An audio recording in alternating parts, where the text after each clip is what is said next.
What's up? This is Tom Froming from twinsdaily.com, and let's talk about the schedule options. Let's talk about the minimum number of games you would feel comfortable with calling a regular season essentially for the MLB. That's what I want to talk about.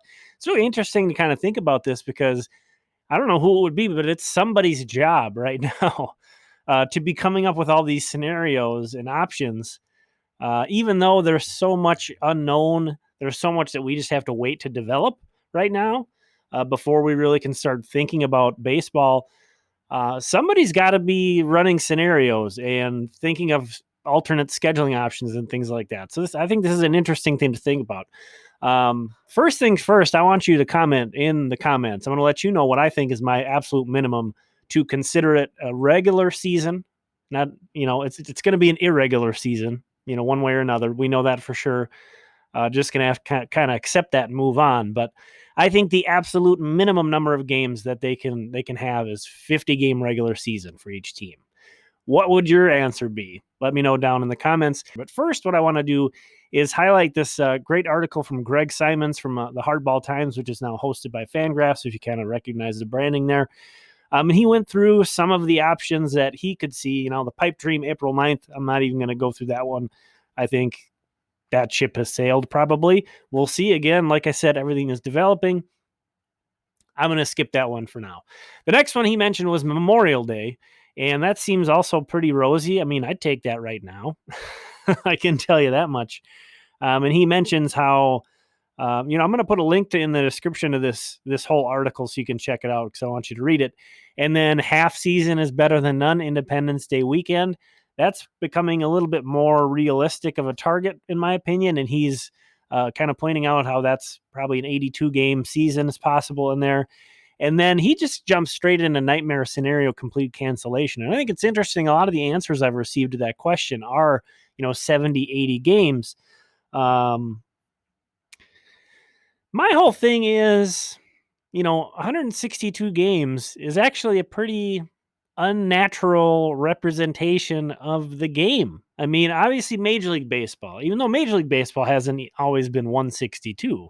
If you think about, were you playing 162 games in Little League? High school teams don't play that much. College teams don't play that much. So, yes, I mean that's what we've been accustomed to with Major League Baseball. That is going to be in our minds very cemented. But I think in a situation like this, some flexibility is a positive thing. Now, what happens if we can't even do 50? My kind of goal. I think at that point, are you going to really say no baseball? I'm not. At that point, I think we adjust things, and even though it's already going to be a regular season, we don't even operate like it's going to be a traditional baseball season. And you go into something like, there's not going to be a World Series in 2020 if you can't get at least a 50 game regular season. We're going to do something like an MLB Cup, something like a round robin tournament style thing, kind of like Little League World Series, kind of like the College World Series, kind of like the WBC, the Olympics, something like that, to where it's, we're not going to play a regular season and then we're not going to play the traditional postseason. We're just going to do something brand new. However much time we have to do it in, well, that's what we're going to do. So that's kind of my take. But let's jump over to the schedule real quick here. All right, so let me give you a visual representation of what that kind of 50 game season might require. What kind of deadlines are we looking at? I'm a Twins fan, if anybody from other fan bases or if you're not familiar with the channel. And when I counted back 50 games, we're looking at August 2nd would be the target date of when we get the thumbs up to be playing games. And in my last video, I was kind of talking about what spring training version 2 was going to look like this year, because it's not like as soon as you can start playing games, the guys are just going to be ready to go. I predicted there'd be about a 3-week time in which that you'd need everybody to get back to spring training, back to the complexes, and then another kind of couple weeks for everybody to get going. So that pushes us up to July 12th, which would have been right before the All-Star game.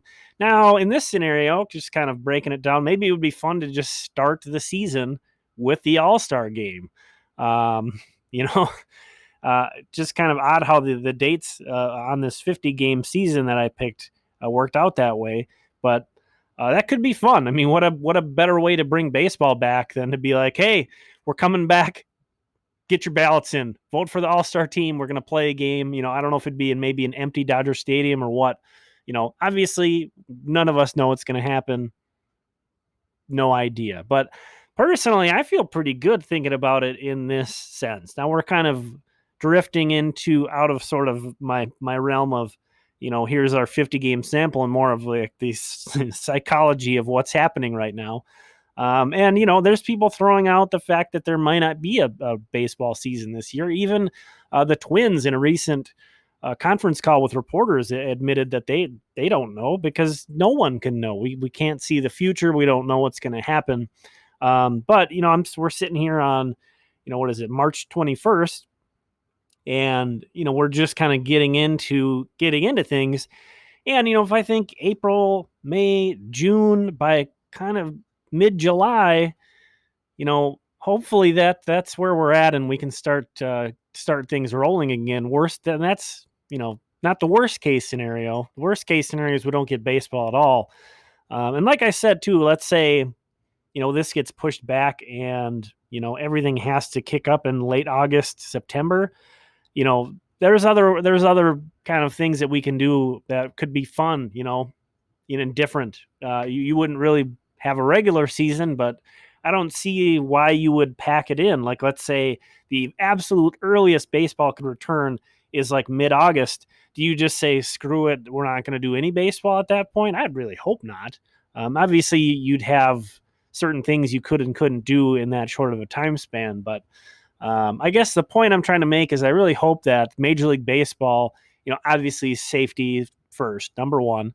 But I hope they have some creative these kind of brainstorming sessions right now, while we are waiting for things to develop, while we don't know what's going to happen. I hope they have people bouncing ideas around and sort of, you can't create concrete plans, but sort of like hey, what would this look like? And actually trying to figure out the logistics of this stuff, so that when we get down the road or whatever, they can't be 100% prepared, but that there's not a lack of preparation that causes a even further delay than simply just getting everybody back to complexes and trained. I don't know whose job that is with Major League Baseball, but get on it. Let's get on it. Let's figure it out. And let's send it to them. Let me know what you think down in the comments. And how you been? Let's just get a chat going. That's kind of a benefit of right now. I'm a little less busy than usual, so I'll be able to kind of have a chat a little bit more in the comments here. So let me know how you're doing. Stay safe, everybody. Make sure you're taking care of yourselves and your family. Get outside if you can, and we'll talk again soon. Again, this has been Tom Froming from Twins Daily. Have a good one.